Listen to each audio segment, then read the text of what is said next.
40 సంవత్సరాల వయసులో కూడా మీ దగ్గర ఒక్క రూపాయి కూడా లేదు అంటే, ఇక మీకు మీ భవిష్యత్తులో జరగబోయేది ఇదే. గుర్తుంచుకోండి.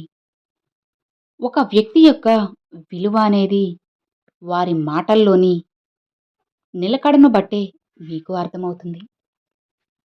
చదువుని, అలానే పనిని ఇష్టపడిన వారు ఖచ్చితంగా గెలుస్తారు. అదే కష్టం అనుకున్న వాళ్ళు కష్టపడుతూనే జీవితాంతం ఉంటారు. ఆత్మ అనేది శరీరం ద్వారానే ముక్తిని పొందాలి.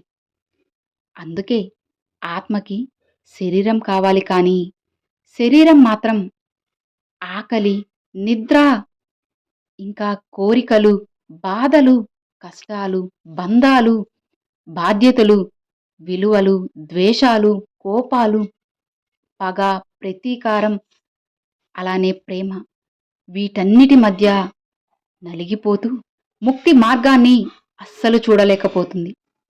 పుట్టేటప్పుడు ఏమీ తీసుకురారు. కానీ చనిపోయేటప్పుడు మాత్రం పేరుతో చనిపోతారు. కాబట్టి పేరు అనేది ఒక పదంగా కాకుండా చరిత్రలో నిలిచిపోయేలా ఉండాలి. గుర్తుంచుకోండి, మానవత్వం అనేది ఒక పెద్ద సముద్రం లాంటిది. సముద్రంలో కొన్ని నీటి బిందువులు మురికిగా ఉన్నంత మాత్రాన సముద్రమంతా మురికిగా ఉందనుకోవడం మీ మూర్ఖత్వం అవుతుంది. అది పెద్ద తప్పు. అందుచేతే మానవత్వంపై ఎప్పటికీ కూడా నమ్మకాన్ని అస్సలు వదులుకోకండి. మీకు సాయం చేయడానికి రాని వారందరికీ కృతజ్ఞతలు చెప్పండి. ఎందుకిలా అంటున్నానో తెలుసా?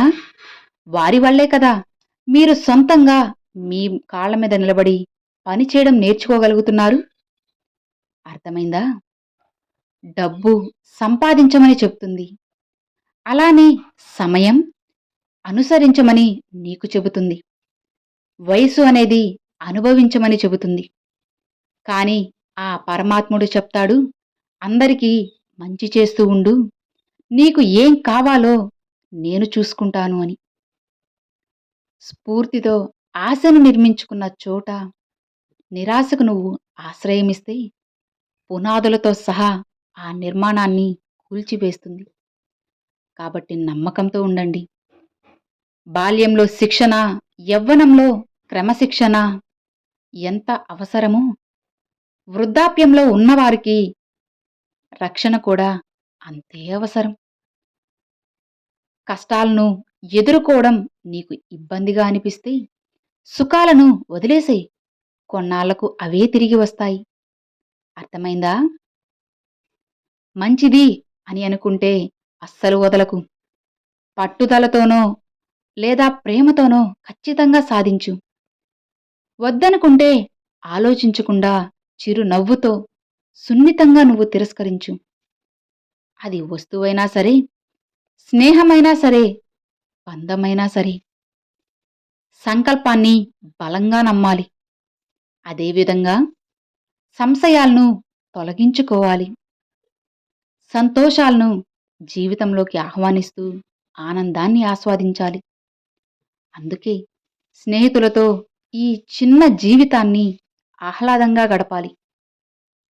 మనలోని చెడుగుణమే సమస్యలకు మూల కారణం. అందుకే తప్పుదారి పట్టిన మనసే మనకు పెద్ద శత్రువుగా మారుతుంది.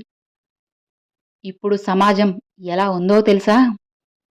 ఒకప్పుడు తినడానికి సరిపోయేంత డబ్బుంటే చాలు అని అనుకునేవాళ్ళు. కానీ ఇప్పుడు మాత్రం తినకపోయినా పర్వాలేదు, నాకు డబ్బు ఉంటే చాలు అని అనుకుంటున్నారు. ఎందుకంటే ఈ రోజుల్లో తిన్నా తినకపోయినా ఎవ్వరూ పట్టించుకోరు. బంధువులైనా పరాయి వాళ్ళైనా. అదే డబ్బు ఉంటే మాత్రం అందరూ పట్టించుకుంటారు. అందరూ బంధువులే. స్థాయిని చూసేవారిని ఇంటికి అస్సలు పిలవకూడదు. మనకు మర్యాద ఇవ్వని వారి ఇంటికి మనము అస్సలు అడుగు పెట్టకూడదు. గుర్తుంచుకోండి, నోరు అదుపులో లేని వారికి ఏమీ చెప్పకూడదు. అలానే అహంకారం చూపేవారితో ఎప్పుడు కూడా నువ్వు అస్సలు కలవకూడదు. విషాన్ని ఎన్నిసార్లు వడపోసినా కూడా అది అమృతమవుతుందా? లేదు కదా! అలానే మనల్ని అర్థం చేసుకోలేని వాళ్ళకి ఎన్నిసార్లు చెప్పినా కూడా అది వ్యర్థమే అవుతుంది. అర్థమైంది కదా! జాగ్రత్తగా ఉండండి. Thanks for watching friends.